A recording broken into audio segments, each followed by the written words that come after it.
Welcome back to another episode of The Unveiled. And recently, I've kind of felt out of ideas. Reviewing main characters, I've kind of decided today, we're going to start exploring the plethora of side characters starting in the Ben 10 universe. We all know Ben's origin story. Different timelines, but it starts with the watch being transferred to Earth and as if fate latches onto Ben 10. Now, flashing back in time to another part of the galaxy, the Galvan Asmuth designed the Omnitrix, one of the most advanced pieces of technology in the universe that allowed the user to transform down to the genetic level into other sentient alien species. But what wasn't known is that Asmuth had an assistant. While Asmuth, after creating other equally as powerful weapons like Ascalon, was more wise and humble for his uses in the device, Albedo had a sense of superiority and an ambition that ended up getting him fired from his position as Asmuth's assistant. Albedo didn't think the Omnitrix should go to a human, much less a child like Ben. Still having a vast degree of knowledge on the device, Albedo recreated the Omnitrix. However, his copy of the Omnitrix synced up with the one currently worn by the human Ben Tennessee, making Albedo's default form that of a teenage human cripplingly addicted to chili fries. Looking to take the original Omnitrix for himself to restore his Galvan form, he runs into a great many conflicts with Ben and the metaphorical good guys. Even when meeting his more immediate goals, Albedo's egotism and superiority complex drives him to go to even further acts of evil and vengeance, from destroying the Forever Knights to trying to kill Ben, Gwen, and Kevin, and even aligning with Vilgax at one point. Albedo even sold his soul to show business in his quest for a Galvan body. My what? Experience the excitement! See the world's greatest hero on a stage near you. It's Ben 10 Live! Albedo is one of the few villains whose goal was self-centered, much like Darkstar's, but his ambition to, I suppose, be more evil was not as large as Michael Morningstar's. Albedo, while arrogant, is intelligent, even for a Galvan. His mind nearly rivals Asmuth's, being able to recreate the Omnitrix and even get the upgrade to it before Ben could get the Ultimatrix. Though being able to create, like earlier I stated, Albedo had a few hiccups recreating the Omnitrix. He also imprisoned himself in the body of Ben, and this was at an in-depth level. He shared Ben's love and addiction to chili fries. Seriously, like, if you watch it, Ben's probably gonna get heart disease when he gets older from all those chili fries. All the same, I find myself craving the entire putrid experience. But this copying of Ben went further. He even shared Ben's biological tics, like scratching himself in, quote, inappropriate places, and even adopting Ben's less known trait of his left eye twitching when he lied. Albedo was down to his genetic code a copy of Ben, and this showcased brilliantly in their hand-to-hand fight, where the two were literally evenly matched. Which, moving back to Albedo, it's clear that, left unchecked, he would likely go through universal warping extremes to return to his body, and his alliance with Vilgax was a big indicator of that.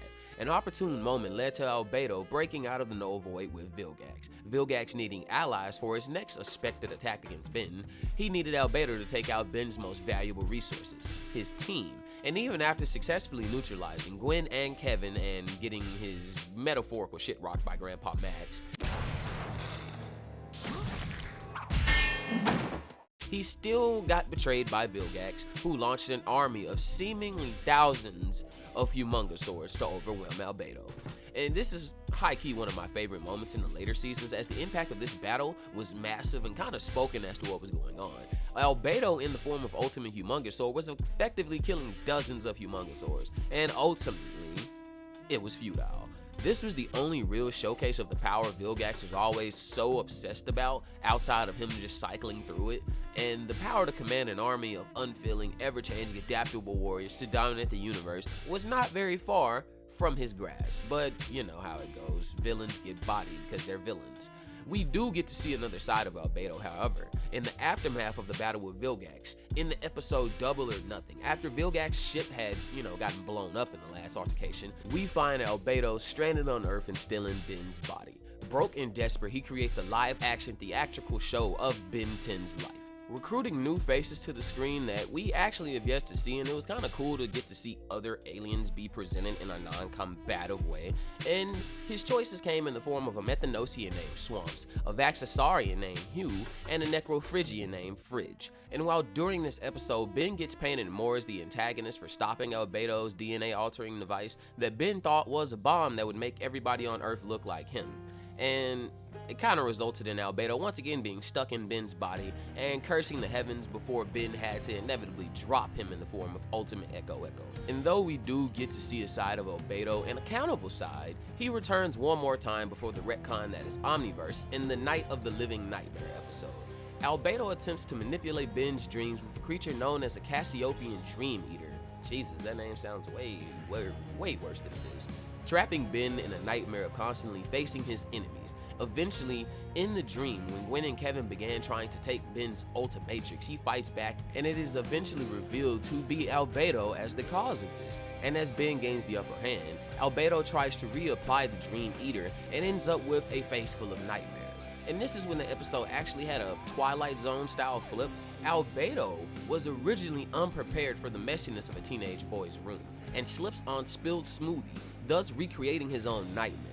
And we last see Albedo being confronted by the ultimate alien, screaming in utter fear and terror as they draw nearer. In the end, Albedo overestimated his opponents, whether asmuth, Ben, Vilcax, or ultimately his own ego. Whatever. Albedo was a refreshing twist in the franchise that I do appreciate. He got a decent amount of screen time as an antagonist and went on to be a supporting character to the entirety of the Ben 10 universe. And maybe in the end, Albedo was just some jerk who thought he was smarter than everybody and only made things worse trying to prove that. Or maybe he was someone denied acknowledgement for his genius, and he went through maniacal means to restore and preserve his own legacy. You let me know down in the comments. Wrapping up this episode, guys, if you made it this far, just know you're cool. Stay sane. Humongousaur, humongousaur, humongousaur, humongousaur.